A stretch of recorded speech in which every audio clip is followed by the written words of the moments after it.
Cool. Every time the door It's opens, been all right. what's happening? What's going to happen, good or bad? What's next? You can ask me some tricky questions. Yeah, I've got some real deep questions that'll probably just shock you. I want to talk about the first movie because what was your tell me about when you saw the first movie, Step Up? I mean, as a dancer, you know. Well, of course, love Channing, as everybody does, and I love Jenna Dewan. I think she's a beautiful girl, and I've heard she's very, very sweet from Channing. But I loved the movie. I wish that there was a little bit more dancing, which I think makes Step Up 2 as cool as it is. And I love the love story, Their love story kind of started a little earlier and continued strong throughout it. Compared to ours, Robert and I are fighting for our love the whole time kind of thing.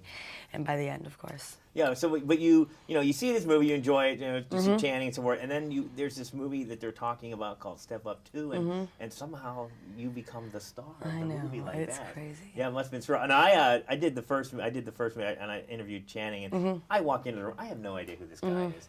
And we were just talking, and he was really funny, and I somehow referred to him as a punk. I said, "Because you seem like you're kind of like a punk, That's street so punk funny. or whatever."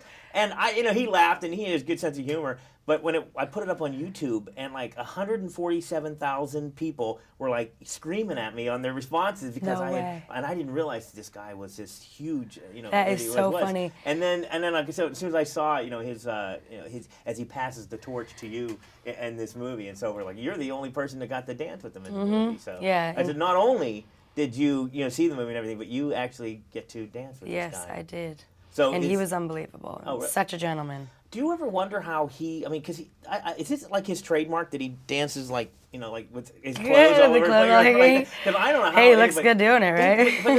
But as a dancer, don't you think that would be like a dangerous thing to do? No, we're all doing dangerous stuff all the time with the dance moves. I mean, throwing ourselves down on our knees and flipping around. But hey, I mean, it could be. Do you ever think of your future though? Because I mean, like now, maybe the knees and the joints or so. But what do you ever? I mean, how often do you get injured when you do stuff like that? Not often. Hopefully, most dancers, it happens once, and you kind of knock some common sense into your head about never doing that again.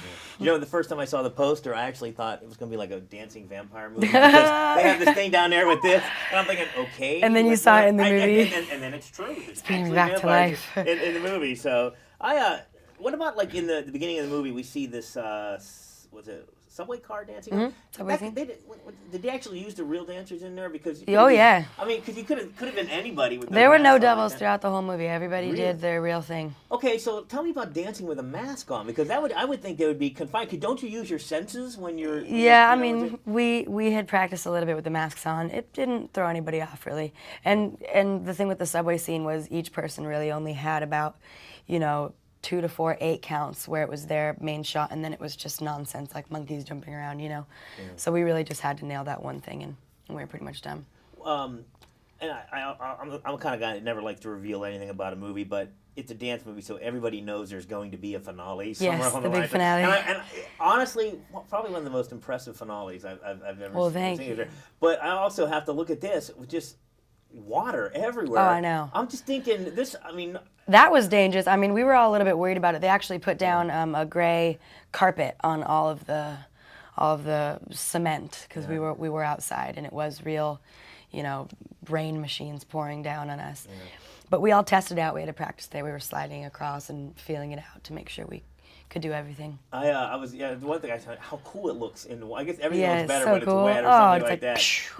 I think whoever writes these the notes, I think they may really be into it, but I was going to read you something from it because it sounds to me like it was a little bit exaggerated. But talking about you, it was like it was when Evigan first read with Robert Hoffman, the temperature in the room soared. And I think did it really soar? I think it did. It did. Okay, and then it says that they were sold that this was their Andy.